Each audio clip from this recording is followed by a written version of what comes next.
I en aquest sentit apel·lem una vegada més a Ciutadans i a Inés Arrimadas a que presentin d'una vegada per totes una moció de censura, amb els avantatges i inconvenients que pot tenir la presentació d'una moció de censura. És evident. En aquests moments jo crec que les crítiques que ja ha rebut el president de la Generalitat en relació sobretot a les seves declaracions a Brussel·les sobre la via bèl·lica o també en relació a la seva desautorització de l'actuació dels Mossos d'Esquadra, ha rebut ja les crítiques de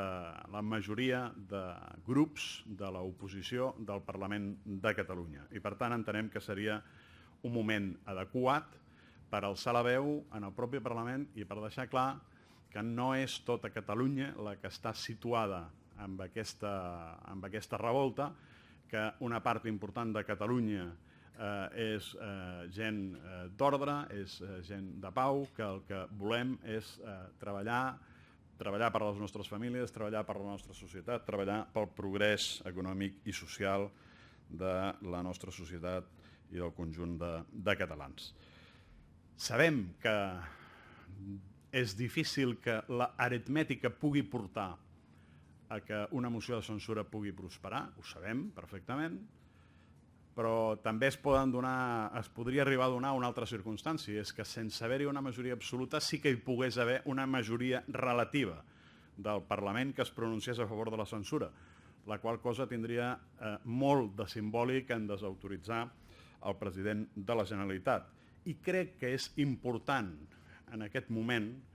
insisteixo, com els deia, alçar la veu per demostrar que Catalunya no és tothom com els independentistes volen fer veure. I, per tant, creiem que aquesta seria una mesura important. Per acabar, el nostre grup parlamentari, que com vostès saben perfectament, doncs ja ni estem en el govern d'Espanya i estem en el Parlament debilitats amb només 4 diputats, utilitzem les eines que tenim al nostre abast per, com a mínim, provocar debat parlamentari sobre tots aquests fets i sobre totes aquestes circumstàncies. Per això, aquest mateix matí hem registrat en el Parlament una petició de compareixença extraordinària del president de la Generalitat davant del ple del Parlament per debatre tots aquests fets que els he comentat i per debatre quina té que ser la sortida en aquesta situació. Aquesta petició que hem fet haurà de sotmetre's a Junta de Portaveus i serà la Junta de Portaveus la que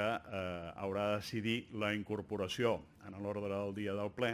d'aquest debat, més que un debat específic, és una compareixença del president de la Generalitat per poder debatre sobre aquestes qüestions. Molt bé, si teniu alguna pregunta. El govern espanyol ha anunciat fa uns minuts que està estudiant mesures per respondre als fets que han passat aquests darrers dies. En tot cas, descarten el 155. Vostès creuen que el 155 és l'única mesura que pot servir per donar resposta a aquesta situació que vostè plantejava? Doncs miri, molt probablement, quan hem vist,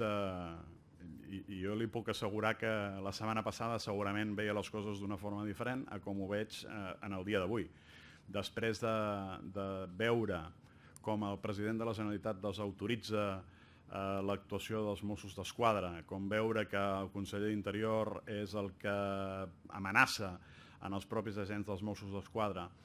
i veure les imatges d'autopistes tallades, veure les imatges de persones aixecant les barreres dels peatges i actuant d'aquesta forma quasi violenta com a mínim, escolti'm, això no sé si té remei. Escolti'm, a principi del dubte tots el que vulguin i esperarem a veure què pensa fer el govern d'Espanya, però ens sobta molt que el govern d'Espanya en aquests moments hagi d'estudiar absolutament res. El govern d'Espanya en aquests moments hauria d'haver sortit amb les solucions al damunt de la taula i em dóna la impressió que el que han fet ha sigut tirar la pilota endavant i esperar a veure què passa. I entenem que aquesta situació no és cap mena de solució a la situació que s'està vivint a Catalunya i a la que presumim que es pot produir en els propers dies, properes setmanes. Per tant, per acabar d'aclarir aquest tema, des del Partit Popular de Catalunya creuen que després del que ha passat aquests últims dies el que s'ha de fer és aplicar immediatament el 155. Reforça més la proposta de que cal aplicar l'article 155.